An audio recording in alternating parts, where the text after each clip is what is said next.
Добрый день, мои дорогие друзья! Сегодня я хочу с вами поделиться полезной информацией и очень полезным и простым рецептом из очень интересного такого ингредиента, как сосновые иголки. Вот, посмотрите, запах от них невероятный.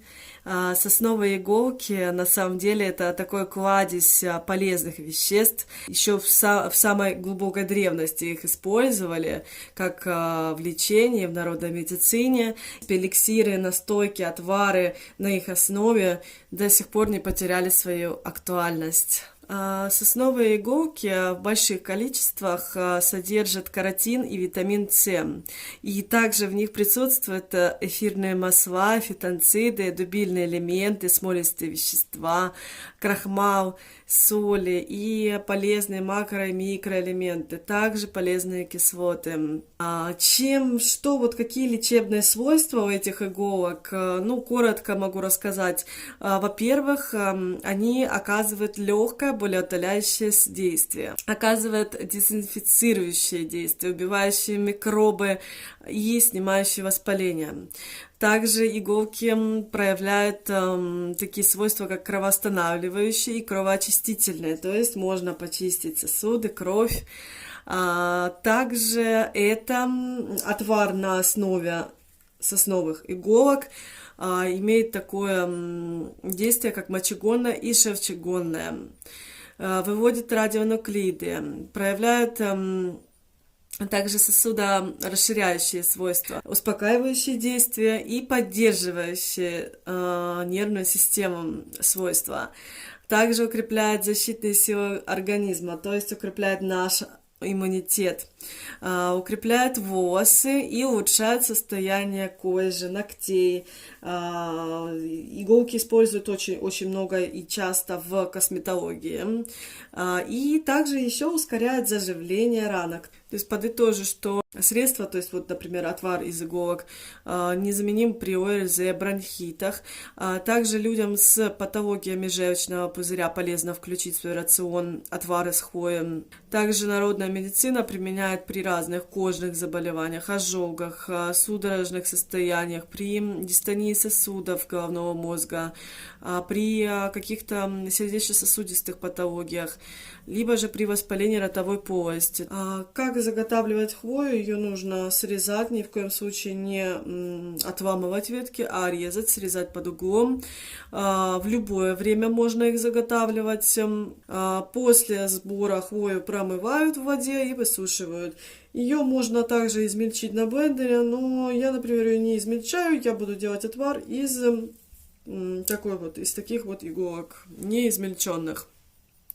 И немножко про противопоказания. Естественно, перед тем, как приготовить такой отвар, обязательно проконсультируйтесь с врачом. И плюс обязательно прослушайте противопоказания. Во-первых, в период беременности не нужно это делать. Во-вторых, это при каких-то дерматологических заболеваниях инфекционной природы, также, например, личная непереносимость, то есть какая-то аллергия на иголки, на запах, также заболевания почек, почечная недостаточность, сердечная недостаточность и при нарушении кровообращения. Итак, теперь я вам расскажу, как приготовить отвар из сосновых иголок. Итак, нам понадобится что? Нам понадобится 3 небольших веточки.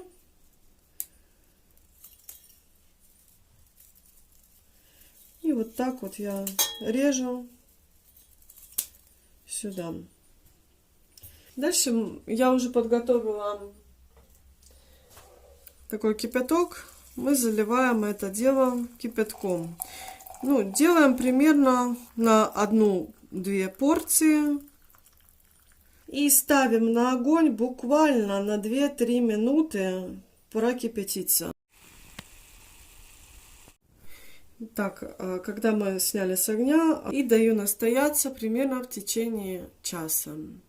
Еще раз повторюсь, сырья примерно иголок у меня выше здесь где-то грамм 50 и воды где-то пол-литра. Когда отвар настоится, я сейчас просто покажу вам, как это дальше будет происходить. Я Подготовила специальную емкость для отвара. Процеживаем его. Нам понадобится немного лимона. Примерно 1 столовая ложка. И вливаем в нашу емкость. Перемешали и накрыли уже крышкой. Настаиваться дальше. Наливаем в чашку наш отвар. Пить нужно по пол чашки в день. Заваривать каждый раз лучше свежий. Что ж, попробуйте обязательно этот полезный рецепт. На самом деле это действительно очень полезный и простой рецепт. И самое главное, что доступный. А главное, все-таки хвою срывать подальше от дороги, подальше от населенных пунктов, ну, то есть как бы лучше в лесу. Что ж, на этом все. Всего вам хорошего. Подписывайтесь на мой канал, впереди огромное количество полезных видео. И до скорых встреч!